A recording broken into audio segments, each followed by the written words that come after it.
लगता है मैं आज काम पे नहीं जा पाऊंगा। क्या हुआ? आज काम वाला आया क्यों नहीं? देखो तो इतनी गंदगी हो रखी है। क्या बताऊं जादवेकर जी, ये काम वाला तो पिछले 2-3 दिन से आया ही नहीं। अरे यार, ये सफाई कर्मचारी को क्या हो गया है? मुझे क्या पता। कम से कम लोगों को इतनी तो समझ होनी चाहिए कि अपना कचरा कहीं भी ना फेंके। न जाने ये लोग कब सुधरेंगे।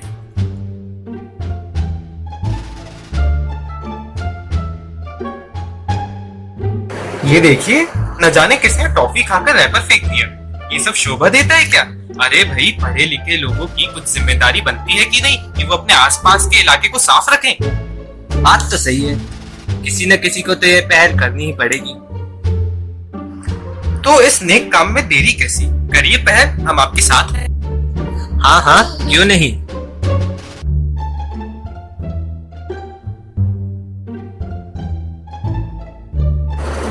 देखा, पकड़े गए ना नायक जी, चोर की दाढ़ी में तिनका। कुछ स्वच्छता का भाषण दे रहे थे, अब क्या हुआ, निकल गई हवा। अरे ये मेरा हो ही नहीं सकता। नहीं, मेरा हो ही नहीं सकता। अरे भाई, मुझे तो शुगर है। नहीं, मेरा टॉफी का रैपर ये हो ही नहीं सकता। नहीं, कहा। क्या यार नायक जी, इतने बड़े होकर झूठ बोलते हैं। अरे शर्म कीजिए, शर्म।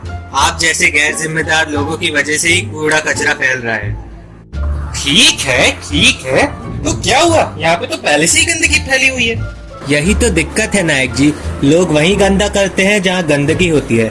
कोई भी ये नहीं सोचता कि उस गंदगी को कैसे साफ किया जाए। ठीक है चारवेकर जी, मुझे अपनी गलती समझ में आती है, लेकिन इतना सारा कचरा मैं अकेले साफ नहीं कर पाऊंगा। क्या आप इस नेक काम में मेरा साथ दोगे? ये हुई ना अब कुछ समझदार लोगों वाली बात। तो देखा आप सभी ने, यदि एक दिन सफाई कर्मचारी नहीं आ सका तो लोग कचरे को डस्टबिन में भी नहीं फेंकते। सोचते हैं कि यह काम तो सफाई कर्मचारी का है। यदि वह नहीं आ सका तो क्या हमारी इतनी जिम्मेदारी भी नहीं बनती कि हम कचरे को कूड़ेदान में ही फेंकें? चाहे कर्मचारी आए या ना आए, हम कचरे को यहाँ वहाँ नहीं फैलाएंगे और उसे कूड़ेदान में ही डालेंगे। खुशी सर को आने में तो बहुत टाइम लगेगा। बहुत बोर हो रहे हैं, क्या करें? पेन बनाते हैं। कॉपी निकालो। तुम निकालोगे? मैं नहीं निकाल रही हूँ। तुम ही निकालोगी। मैं नहीं निकालूंगी। यार वर्ल्ड कप आने वाला है, क्या लगता है कौन जीतेगा इस बार? इंडिया ही जीतेगा वर्ल्ड हम लोग इतना कप, कुछ भी हो जाए। डिस्कशन कर रहे हैं कॉपी निकालने का और तुम लोग को ये पड़ी है। बकवास करवा लो तुम लोगों से। कॉपी निकालो। बॉयज तो वर्ल्ड कप की बातें करेंगे। कॉपी तो जब निकालो। तक सर आ रहे तब तक क्या करें? बनाना है। तुम कॉपी निकाल के दो।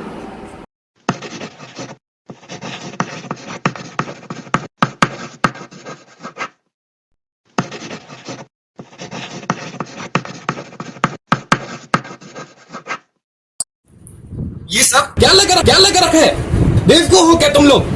यहाँ टीचर आके खड़ा है क्लासरूम में, लेकिन नहीं, सबको मस्ती करनी है। वहाँ पीछे पेपर फेंक रहे हैं, पानी फेंक रहे हैं, एक दूसरे को चौक मार रहे हैं, बेंच पर कूद रहे हैं। घर पर भी यही सब करते हो क्या?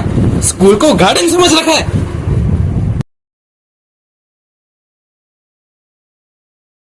अरे यार, एक तो नकली एक्टिंग करो तो असली समझने लगा।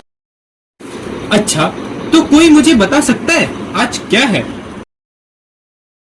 सर, आज गांधी जयंती है। करेक्ट, लेकिन आज एक और चीज है। सर, आज हाफ डे है। बहुत बढ़िया, ये है हमारे देश का भविष्य। आज के दिन हमारे देश के प्रधानमंत्री ने स्वच्छता अभियान की शुरुआत की थी। आज इस स्वच्छता अभियान के बारे में आप लोगों को कुछ बताना चाहूंगा। This mission was launched to make people aware about the cleanliness of our surrounding. अच्छा, इससे एक किस्सा याद आता है, आप लोगों से शेयर करना चाहूंगा। जब मैं आप लोगों की एज में था तो मैं कभी सफाई पर ध्यान ही नहीं देता था। छुट्टी होते ही जब घर पहुंचता तो एक मोजा उधर, बैग किधर और टाई का तो अता ही पता नहीं था। लेकिन जब मुझे क्लीनिनेस का इम्पोर्टेंस पता चला, तब से मैंने अपने आप को बिल्कुल चेंज कर लिया और मुझे अब सफाई के कीड़े ने काट लिया। मतलब कि मुझे हर चीज प्रॉपर मैनर में और साफ चाहिए। हमारे घर में शाम को 5 बजे मेरे अंदर का ये कीड़ा एक्टिव हो जाता है। कभी मैं बुक शेल्फ साफ करता हूँ, कभी अपनी अलमारी। तो कहने का मतलब ये है कि हर एक पर्सन को क्लीनलीनेस के बारे में अवेयर होना चाहिए, क्योंकि इससे हर एक काम प्रॉपर वे में होता है, एक प्रॉपर मैनर में होता है। So cleanliness is very must for everyone.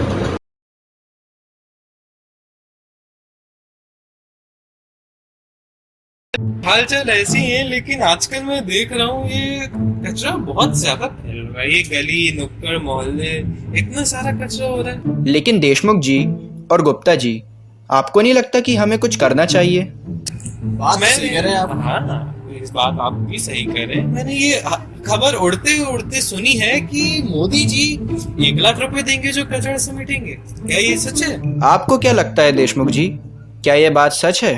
सुना तो मैंने भी है।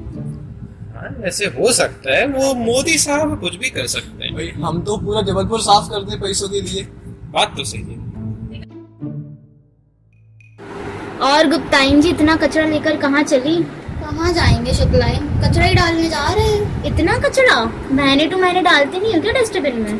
अरे मेहमान आए थे हमारे घर में, क्या ही बताएं, समझ तो जाओ तुम। मेहमान और उनके बच्चे, यही चलता रहता है, हर घर की यही कहानी है। सही बात है। हटाओ, चलो कचरा डालते हैं। रुकिए, क्या आपको नहीं पता कि हमें सूखा कचरा और गीला कचरा अलग अलग डस्टबिन में डालना चाहिए?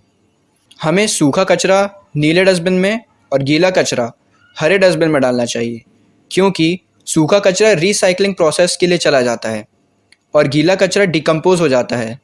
यदि हम सूखे कचरे और गीले कचरे को एक साथ एक ही डस्टबिन में डाल दें तो यह सूखा कचरा गीले कचरे के साथ मिल जाता है और इसके मिलने के बाद इसे कोई भी अलग नहीं करता और यह सूखा कचरा गीले कचरे के साथ ही रह जाता है और यह डिकम्पोज भी नहीं होता। इसलिए आज से और अभी से हम सूखे कचरे को नीले डस्टबिन और गीले कचरे को हरे डस्टबिन में ही डालेंगे। यह देश हमारा है और इसे साफ रखने की जिम्मेदारी हमारी है। स्वच्छ रहेगा भारत, स्वस्थ रहेगा भारत।